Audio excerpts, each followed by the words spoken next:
Once, a good number of years ago, I was spending the weekend with my mother in Toms River, and we were getting ready for Mass, and I watched her prepare her envelope for the collection. And I said to her, is that all you give your parish in the weekly collection? She said, yeah, I'm on a fixed income. I said, yeah, I know you are, but you spend 20 times more than that every week on your hair and your nails. She thought about it for a moment and said, listen, I've given them my son as a priest. What more do they want from me? And I said to her, well, no, you didn't. I gave my own life as a priest. You didn't even want me to become one. So she thought about it again, and I watched her add a few more dollars to her envelope, not happily perhaps at that moment, but because she knew she should.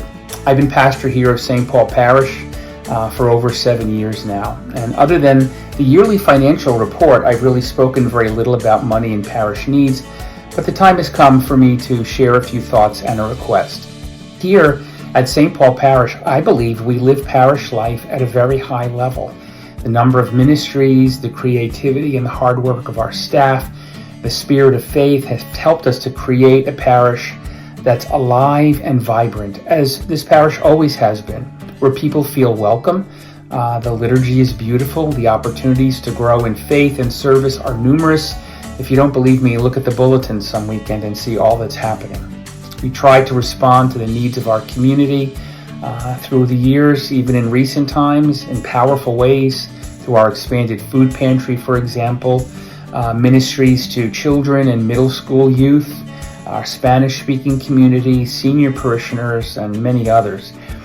We've even added a new staff person to work with middle school when we heard that young children, by the time they're in middle school, are already making decisions about whether or not they believe in God. So we thought we needed to have more of an outreach to them and to so many others. But the costs of running a parish at our level and the physical needs of our campus can be daunting. In addition, the parish has a $600,000 debt to the Archdiocese of Newark, a debt that I discovered when I arrived in 2016 and I've spoken a few times about because of unpaid parish obligations. How does a parish get into a debt like that? Well, let me explain. Parish costs like insurances and staff pensions, medical benefits and those kinds of things are paid for by the Archdiocese of Newark for all 219 parishes together. But each parish then has to reimburse the Archdiocese for its share, for its own buildings and property and employees. Before 2016, our parish did not reimburse the Archdiocese for these costs, so the debt remains. Since 2016, we've operated with a small surplus every year after paying all our obligations, but not enough to pay down our historic debt. In addition, for the past 15 years, the parish has had dwindling reserves to be used for capital projects or unexpected expenses. Currently, we're paying $2,500 monthly to pay off the parish parking lot project we replaced last year. Last month, we had to replace the boiler water tank in the Academy building for $20,000. In addition, the rectory needs a new roof at a cost of $75,000. The leaks have been patched 4 times. And some of you may have noticed, if you came into church at the right time, when it rains a lot, that the church has several leaks in a few areas. And several weeks ago, something sprouted a leak also in the parish center. This past year, our liability insurance for the parish has gone up to over $20,000. When you come to Mass, if you look around, you can see water stains in the sanctuary, crumbling walls in the back of the church.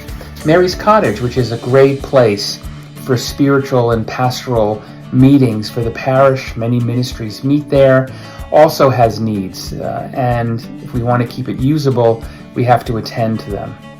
Other campus needs are looming.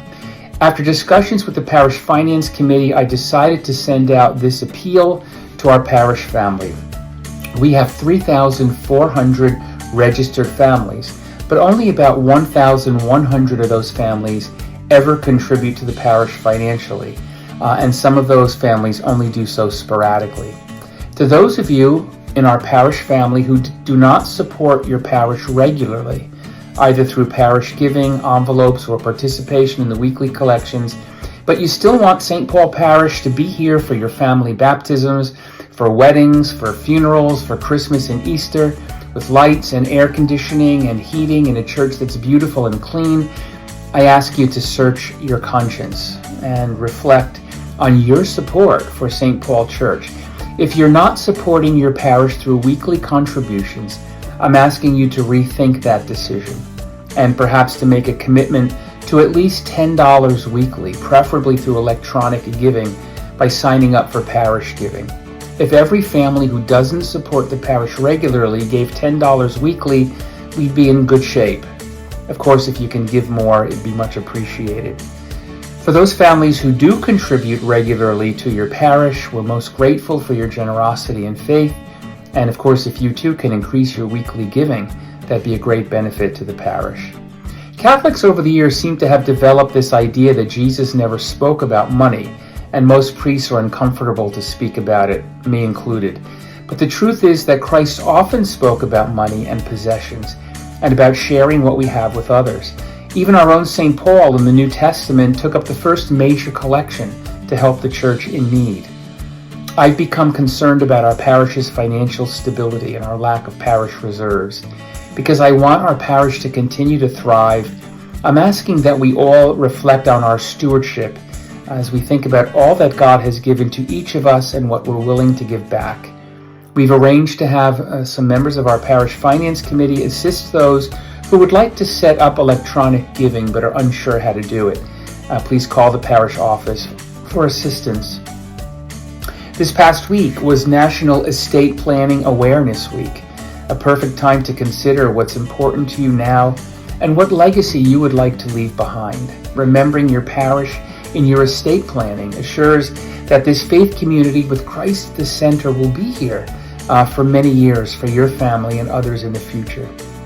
In addition, as we approach the end of this calendar year, another potential option for you may be a consideration as part of your year-end financial planning with a stock or cash donation directly from a retirement account.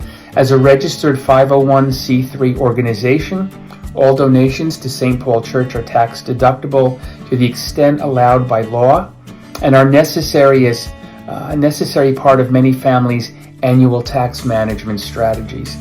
For those who have the option, I ask you please consider a donation of cash or appreciated securities. In addition, as you know, some employers offer matching programs for charitable donations that could double the impact of your generosity. If you'd like to learn more about any of these options, please contact the parish office. I want to thank you for listening to my appeal. It's my hope that we can continue to provide all of the ministries we currently support and continue to make St. Paul a vibrant and thriving community. As a pastor, however, I firmly believe it's my job to create the parish that people are willing to support through their stewardship of time, talent, and treasure. Thank you for your presence at prayer, especially Holy Mass during this year of Eucharistic revival, your support of our parish ministries, and your financial support. Through those things, you communicate to everyone what's important to you and what direction your parish should move forward. May God continue to bless us all as a family of faith.